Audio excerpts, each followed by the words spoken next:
সব কথা লেখা হলো যা কিছু আমরা বলার সব লেখা হলো ওইখানে লিখতে আমরা অজস্র লোক আসতো এই ঘরে প্রচুর লোক আসতো অজস্র লোক ঘরে বসে থাকতেন বাবার সঙ্গে কথা বলার সময় পেতাম না।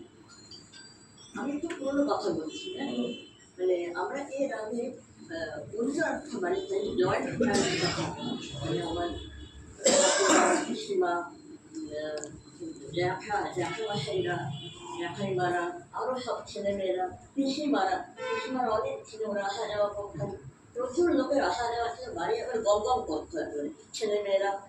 আমার সেই সময় বাবাকে আসা যাওয়া করতে আমি দেখেছি, সেরকমভাবে চোখ পড়েনি যে আমার বাবা পরে আমাকে পাড়ার লোকেরা বলতো তুই তো বিমল যাত্রায় মেয়ে তখন সাহেবের বেরিয়েছে।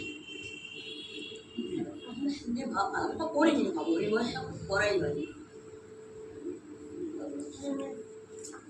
নাম পড়া লেখা কখনো আমি কিছু ভাবিনি, জানি না কেন তারপরে আমরা এই বাড়িতে এলাম মানে বাবা লেখার জন্য একটা মানে বাবা লেখাকেই মানে মেন অকুপেশন হিসেবে নিয়ে নিলেন যে আমি চাকরি করবো না, রেলে চাকরি করছি, আমি চাকরি করবো না, আমি পুরো সময়টা লেখায় দেবো, আমার লোকসান হয় হোক, আমি রাস্তায় বসে হোক। অবশ্য রেলের চাকরি ছাড়ার আগে উনি আমার মায়ের পারমিশন নিয়েছিলেন, তোমার বাবা বিশ্বাস করে আমার সঙ্গে বিয়ে দিয়েছেন, শেষকালে আবার না খেয়ে থাকলে মারা যাবেন, সে না খেয়ে থাকলে অবস্থা খারাপ হয়ে যাবে, তুমি হ্যাঁ বললে আমি ছাড়বো।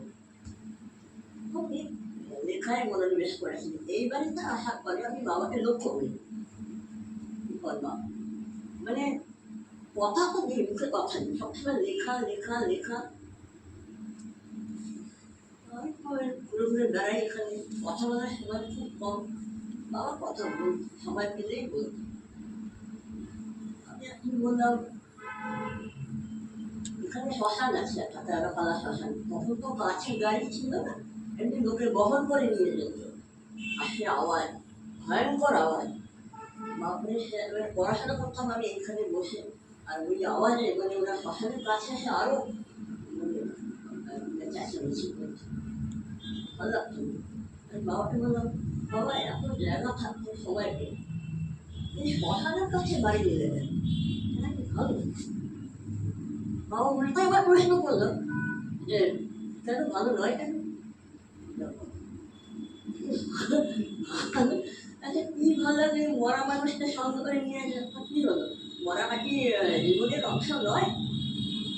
মরা খাওয়া তো জীবনের অংশ, আমরা জন্মায় মারা যাই, কোনো কিছু গোলমাল তো নেই, আমরা গোলমাল চুপ করে বসে আছি, বলার মতো বয়সও নয় আমার। তো শোনো আমরা সবাই মানে টাকা পয়সা বাড়ি ঘর সম্পর্ক নিয়ে বসবাস করি, মনে একটা আসে আমার অনেক পয়সা আছে, আমার গাড়ি আছে, আমার সব কিছু আছে, ছেলেমেয়ে আছে, অহংকার তো একটু আসে, একটু অহংকার আসে। তো শ্মশান সামনে থাকলে আমার সবসময় মনে হবে যে আমি কিচ্ছু নিয়ে যাবো না, সব আমার এখানে পড়া থাকবে, আমি চলে যাবো। এই অহংকারটা না আসার জন্য শ্মশানের কাছে আমি তো অবাক এরকম শুনে, ঠিক আছে আর কিছু বলার নেই।